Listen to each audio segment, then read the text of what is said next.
శ్రీ మహాపంచముఖేశ్వర స్వామివారి దేవస్థానం గురించి, దేవస్థానంలో సుమారు 1000 సంవత్సరాల చరిత్ర ఉన్న శివలింగం గురించి విన్నారా? అది విజయవాడకు 60 కిలోమీటర్ల దూరంలో, నందిగామకు 11 కిలోమీటర్ల దూరంలో, ఎన్టీఆర్ జిల్లా చందర్లపాడు మండలం కాండ్రపాడు గ్రామంలో కొలువై ఉందని మీకు తెలుసా?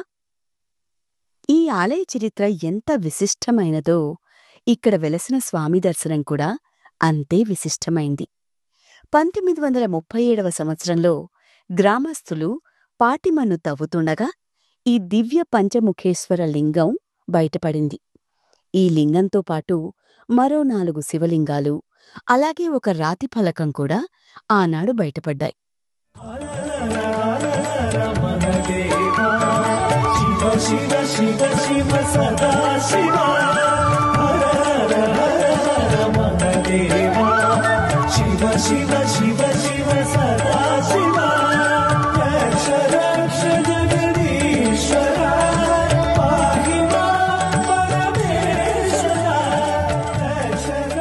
సాధారణంగా శివాలయాల్లో లింగ రూపంలోనూ 4 ముఖాలతోనూ దర్శనమిచ్చే ఆ పరమేశ్వరుడు ఈ శివాలయంలో మాత్రం ప్రపంచంలో మరెక్కడా లేని విధంగా 5 ముఖాలతో దర్శనమిస్తాడు.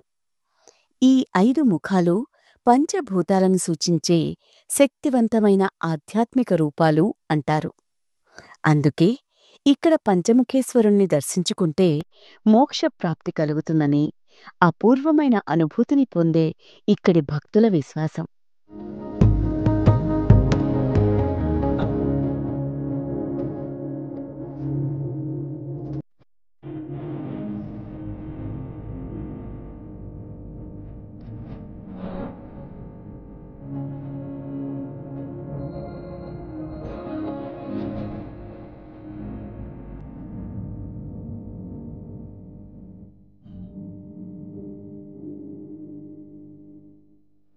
నాలుగున్నర అడుగుల ఎత్తు, 3.5 అడుగుల చుట్టుకొలత ఉన్న నల్లని లింగానికి పార్శ్వభాగాన చుట్టూ దర్శనమిచ్చే పంచముఖాలు చూపరులకు ఆశ్చర్యాన్ని కలిగిస్తాయి.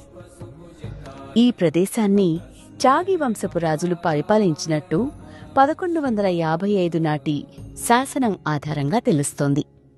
కాకతీయ సామంతులైన చాగి వంశపు రాజులు ఇక్కడి పంచముఖేశ్వరునికి నిత్య పూజలు, సేవలు నిర్వహిస్తూ ఉండేవారట. చాగి పోతరాజు ఈ పంచముఖేశ్వరుణ్ణి ప్రతిరోజూ దర్శించుకునేవాడని ఇక్కడ లభించిన శాసనాధారాలు తెలియజేస్తున్నాయి. రాయ గజకేసరిగా పేరుగాంచిన రాణి రుద్రమదేవి కూడా ఈ ప్రాంతానికి వచ్చి హవిర్భిల్వార్చన, అఖండ దీపారాధన చేసినట్టు, సమీపంలోని బేతవోలు గ్రామాన్ని దానంగా ఇచ్చినట్టు ఇక్కడ లభించిన శాసనాధారాలు తెలియజేస్తున్నాయి. ఈ ప్రాంతాన్ని శాతవాహనులు, ఇక్ష్వాకులు, కాకతీయులు, విజయనగర రెడ్డిరాజులు కూడా పరిపాలించినట్టు తెలుస్తోంది.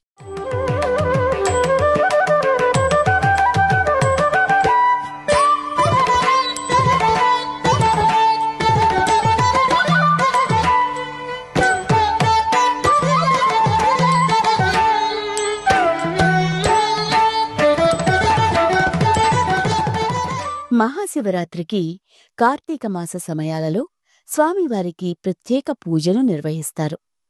ఇందుకుగాను వివిధ ప్రాంతాల భక్తులు ఈ ఆలయానికి ఎక్కువ సంఖ్యలో వస్తారు. 2002వ సంవత్సరంలో ఈ ప్రదేశంలో కొత్త ఆలయాన్ని నిర్మించి శ్రీ రాజరాజేశ్వరి అమ్మవారిని, వల్లీ దేవసేన సమేత సుబ్రహ్మణ్యేశ్వర స్వామివారిని ప్రతిష్ఠించి ఆలయ జీర్ణోద్ధరణ ఘనంగా జరిపించారు. ఇన్ని విశిష్టతలు ఉన్న ఈ అపూర్వమైన పంచముఖేశ్వరాలయాన్ని మీరు తప్పక దర్శించుకుని ఆ పరమేశ్వరుడి అనుగ్రహాన్ని